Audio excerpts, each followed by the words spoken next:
On a quiet afternoon in a small-town diner, where the aroma of fresh coffee and sizzling bacon filled the air, Emma wiped down the counter and glanced at the clock. It was nearing the end of her shift, and the day had been uneventful. Her life as a waitress was far from glamorous, but she found comfort in the routine, a stark contrast to the chaos she had endured growing up. As the doorbell jingled, Emma looked up and froze. A man stepped inside, his presence immediately drawing attention. He was tall and gaunt, his clothes tattered and his face shadowed with days-old stubble. His piercing eyes darted around the diner, scanning the booze as if searching for something or someone. Emma's heart skipped a beat as she noticed the faint scar running down the side of his face. He looked both vulnerable and dangerous, an enigma wrapped in desperation. He hesitated near the entrance, clearly aware of the wary glances he was receiving from the handful of patrons scattered across the diner. Emma's instincts kicked in. She forced a smile and called out, "Take a seat wherever you like. I'll be right with you." The man's shoulders relaxed slightly, and he slid into a booth in the far corner, keeping his back to the wall. Emma grabbed a menu and approached him, her steps cautious but determined. As she handed it to him, their eyes met. His were dark and tired, holding a depth of pain she couldn't ignore.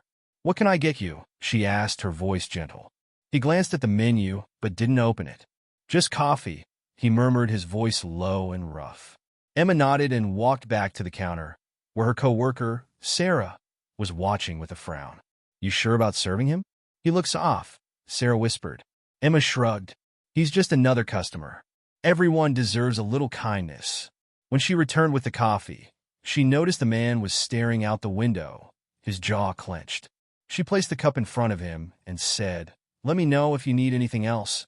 He looked up, his expression softening for a moment. "Thank you," he said, his voice barely above a whisper. Minutes passed, and Emma couldn't help but steal glances at him as she tended to other customers. He didn't touch the coffee. Instead, he sat perfectly still, as if lost in thought. Finally, she approached him again. "Are you okay?" she asked, her concern genuine. He hesitated before speaking. "I just got out," he admitted, his voice heavy with regret. "Prison?" Emma blinked, momentarily taken aback. But instead of fear, she felt a pang of empathy. "How long were you there?" she asked, her tone careful. 15 years, he said, staring into the untouched coffee. "For something I didn't do." His words hung in the air, and Emma felt a surge of emotion. She knew what it was like to be judged unfairly, to carry the weight of someone else's mistakes. "You must be hungry," she said, ignoring the curious stares from across the diner. "Let me get you something to eat." He shook his head. "I can't pay."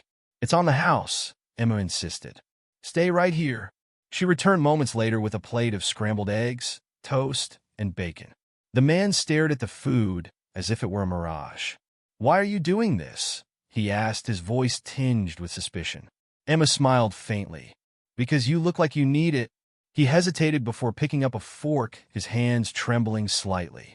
As he ate, Emma sat across from him, curious about his story. "What's her name?" she asked. "Nathan," he replied between bites. "Nathan Cole."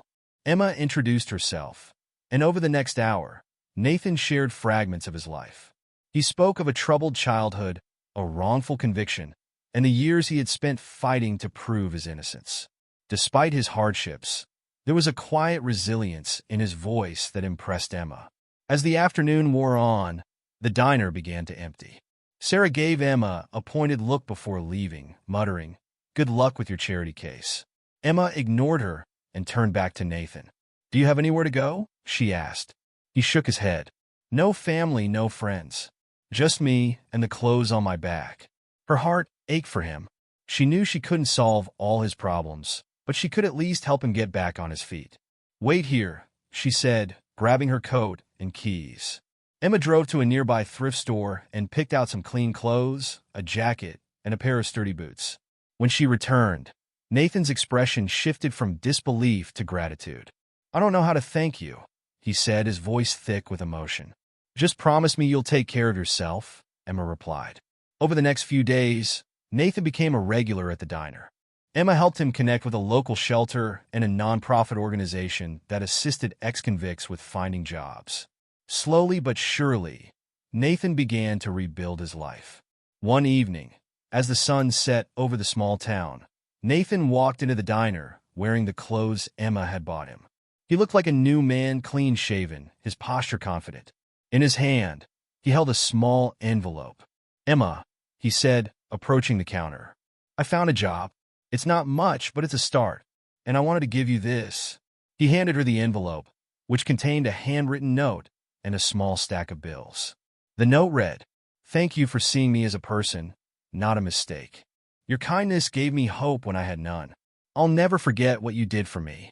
Emma felt tears welling up as she looked at Nathan. "You didn't have to do this," she said softly. "Yes, I did," he replied, "because you reminded me that there's still good in the world." Years later, Nathan's story would inspire others in ways neither he nor Emma could have imagined. He went on to start a program for wrongfully convicted individuals, helping them reintegrate into society. And every time he shared his journey, he spoke of the waitress who had given him a second chance. A simple act of kindness that changed everything. Thank you for listening to this story. If you found it inspiring, don't hesitate to like the video and share it with your friends. Subscribe to our channel and turn on the notification bell for more captivating stories. Have a wonderful day.